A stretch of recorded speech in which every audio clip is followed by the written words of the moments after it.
We're going to wait just a few more minutes. Rainer is on his way in. Hi, everyone who's joining us online. My name is Mike Kinman. My pronouns are he, him. I'm the rector here at All Saints Church. We have a forum this morning. It's Youth Sunday. And so what we're doing in this forum is we're going to be bringing several of our youth up here, some seniors. A couple of them are ones who preach, and another is a youth vestry member. And we're just going to listen to them and find out what's important in their lives and what's important to them about the life of the world and the life of the church and what they have to share with us. We have Giuseppe DeMassa is here with us right now. We're waiting on Rainer Colombo and Samantha Beck. Samantha's upstairs at the Trouvers celebration, and Rainer's running a little bit late. So we're going to hold on for just a few minutes, and then we're going to get started. So thanks for tuning in, and don't go far.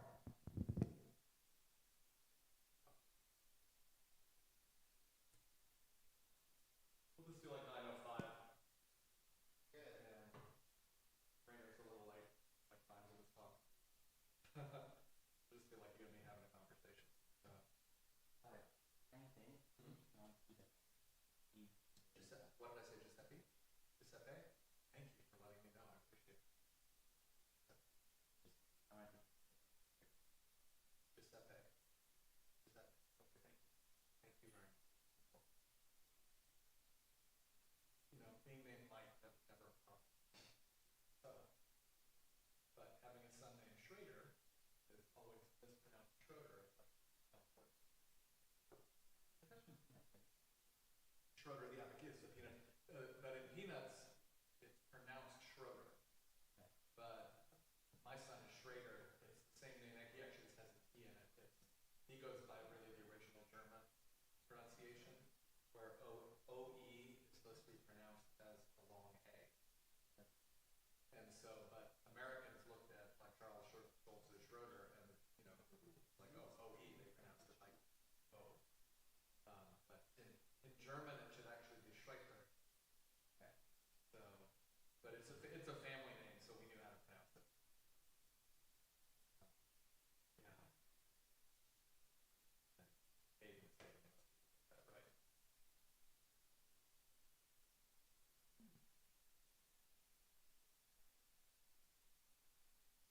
The movie is called Saved.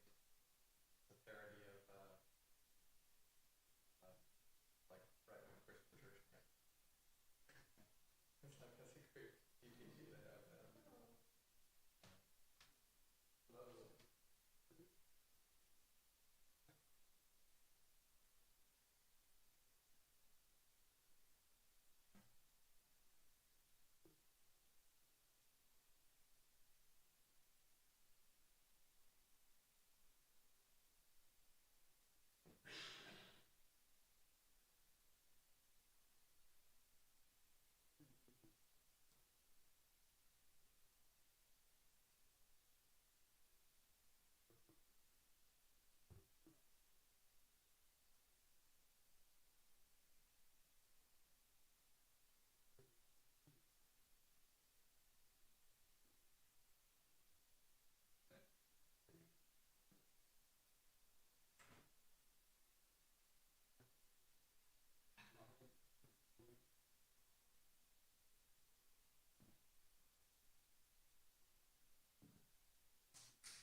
Usually we get like 50 to 80 people.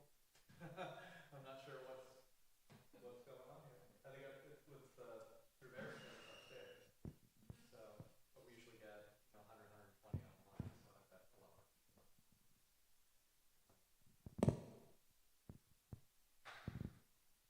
Well, let's get going, and we're going to be joined by some other folks as they come in, Rainer Colombo and Samantha Beck. And again, welcome. My name is Mike Kinman. My pronouns are he, him. I'm the rector, the senior pastor here at All Saints Church. And we're just here this morning to have a conversation with some of our youth. And first one we have here with us is Giuseppe DeMassa. And so Giuseppe, it's wonderful to have you here. I'm wondering if you can just, first of all, just introduce yourself, tell us a little bit about yourself, your relationship with All Saints, and then one thing that you love. So, yeah. Does this work? Okay. That's awesome. right. Mike, thank you for the invitation. Yeah, my name is Giuseppe. I am a senior in high school. I'm graduating from Sequoia High School here in Pasadena. And I have been a member at All Saints in one form or another, literally since I was born. I did my Eagle project here. I'm in Boy Scouts, and I did my Eagle project here 3 years ago and built the compost bins for the Building and Grounds Committee that are still used. They're still out near the play structure. So that's been one of my defining moments here at All Saints.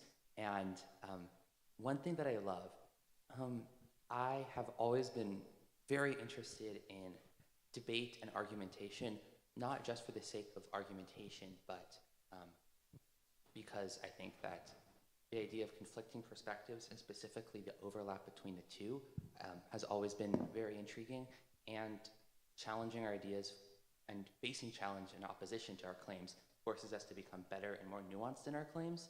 I think a lot of the unnuanced sort of total all or nothing argumentation that we get comes out of a lack of debate, not as a product of it. Wow, that's fantastic. I could jump off in so many different areas for that. You've been going through middle school and high school at just a unique and interesting and difficult time. I'd first just like to say, what was your experience of the pandemic, and how did that impact your life as just a person and a student? So I am exceptionally fortunate to have had a relatively tranquil pandemic. I didn't lose any close family members, and my academics moved online but weren't particularly strongly disrupted. So in that regard, I'm exceptionally fortunate. I actually look back at the pandemic as the key bridge between when I was a kid and then when I wasn't. When I went into the pandemic, it was the end of 8th grade. I was still very much trying to figure out what I was doing and where I fit. I started school, a new school, over Zoom during the pandemic, and so that was a fun transition. But coming out of the pandemic, I had a much clearer idea of what I thought, what I was interested in. I read the news every day, thoroughly for a year and a half, and the cumulative opportunity was a chance to really reflect and think about what was valuable and what wasn't. The fact that so much of what I traditionally did was either disrupted or completely blocked for a year and a half long period meant that it was a great opportunity to take stock about what I did and didn't want to continue and value going forward. So in that regard, the pandemic was and that piece. The last 4 years have been an interesting time to be in high school. Yeah. It's definitely showed, I think, a lot of our best and worst impulses, because we started school both in a time of great concern for each other and great disregard for each other's safety and well-being. And so seeing that was definitely a defining moment in my progression and my thought process.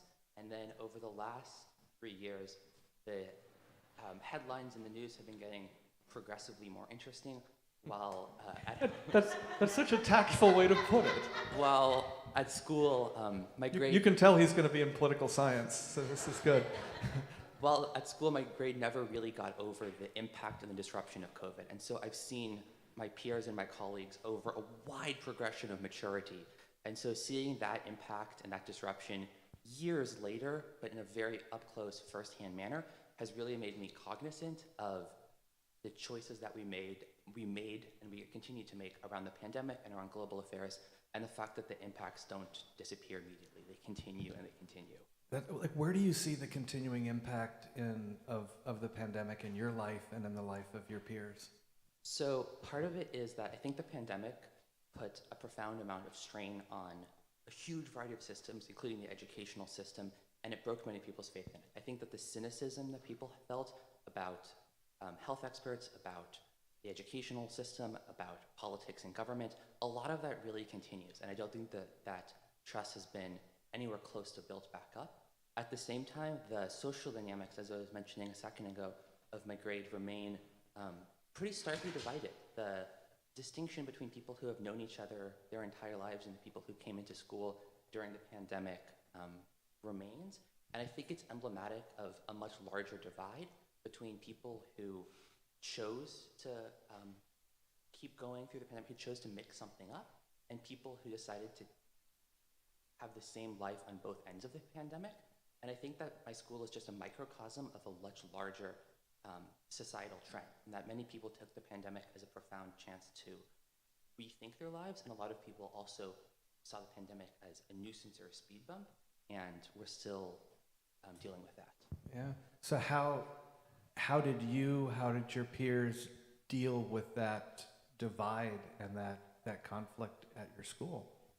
So I have made really close friends from across Los Angeles County of people who came to the school later, who joined in high school and who made a conscious decision to take a giant leap and go to a new school online over Zoom.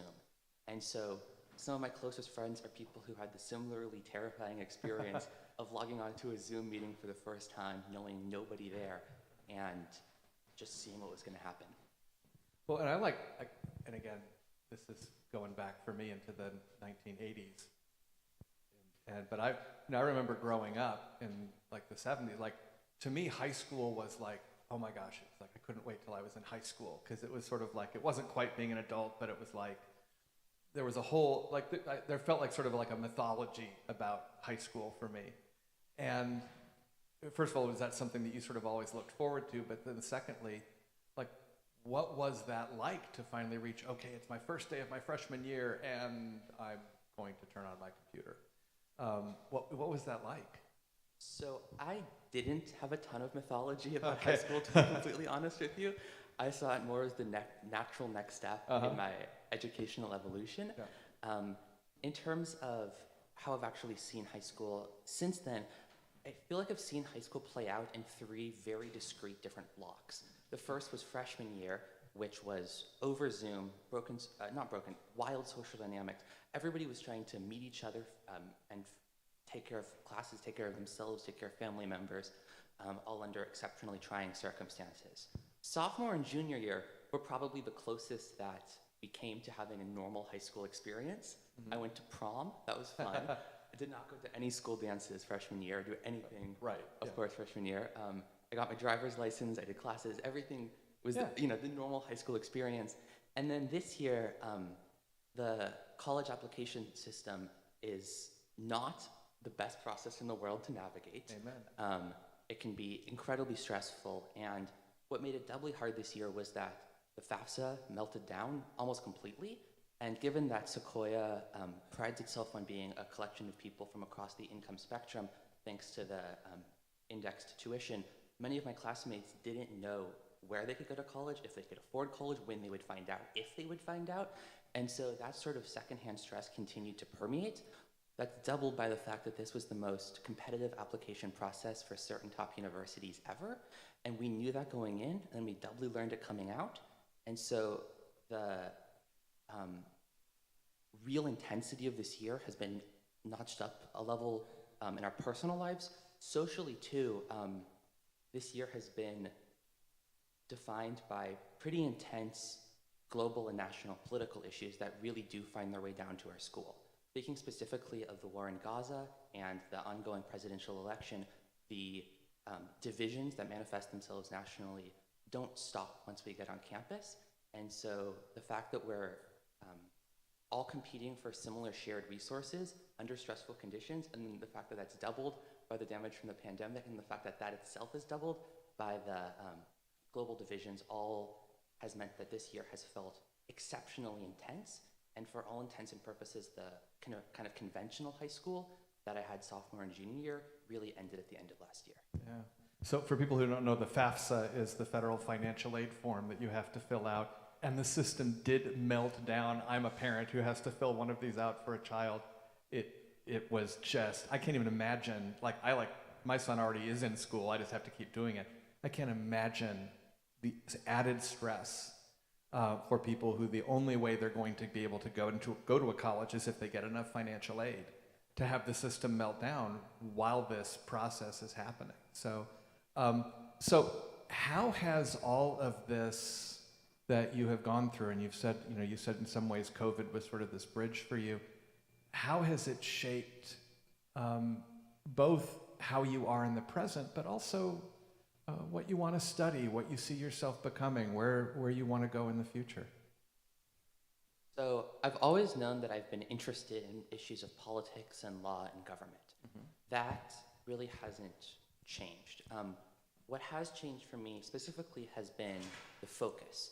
I've always been, for most of high school, I was much more interested in domestic policy and domestic issues, but both debating and also seeing global affairs really manifest themselves in my own community has made me much more interested in international relations. So I'm planning on double majoring in political science and religious studies, but then doing a fifth-year master's in public policy focusing on global affairs.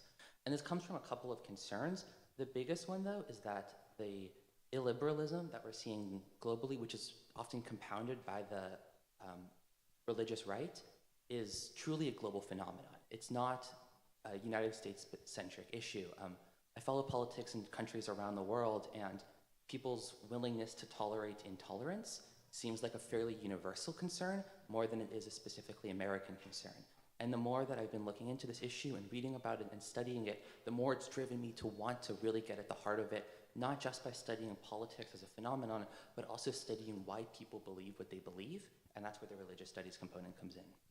Well, and you have a multicultural background. You've lived in Italy. You're on the Italian national debate team, which I think is just amazing. And you're going to be going to Yale to study, which is just an amazing university with a really diverse population, global population. It's so like I've had a friend tell me that 2025 is probably the least predictable year in our lifetime.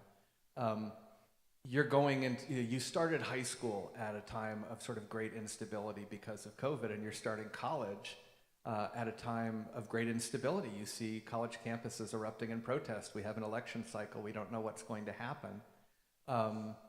And how are you, or are you even able to prepare yourself for going to college in such unique circumstances? I can't really tell you a lot about what your 2024-25 freshman year will be, but I doubt it will be dull. And so, how are you sort of spiritually, mentally, emotionally preparing yourself? So this is actually the topic of my graduation speech, because Oh, I'm great. one of my class's speakers next week. So I'm excited about that. But beyond that, the three big takeaways and lessons that I've learned that I learned in 2020 that I plan on reapplying in 2024 are first, think long-term, act short-term. So think about where I want to be in 5, 10, 20 years, but think about the individual decisions that lead up to that. And the same goes for change making. I'm very interested in public policy, as I mentioned earlier. I'm currently doing an internship focused on reducing traffic deaths in Los Angeles County through a non-governmental organization called Streets Are for Everyone. And the same principle applies. We want to have an end to traffic violence in the county. We can't snap our fingers and make that happen. Think long-term, but act through the state senate, through the county, through the city to make incremental changes.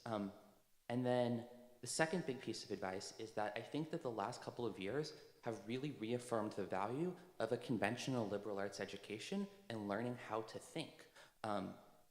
Education has been really rethought pretty radically over the past 5 or 6 years, but during that process, there has been a substantial de-emphasization of the classic texts and learning how to read and write and engage with great ideas that we don't necessarily consider right. And I think that those consequences are pretty profound, and we're starting to see them in very dramatic ways. And then the third is that we need to be comfortable with defending our own viewpoints.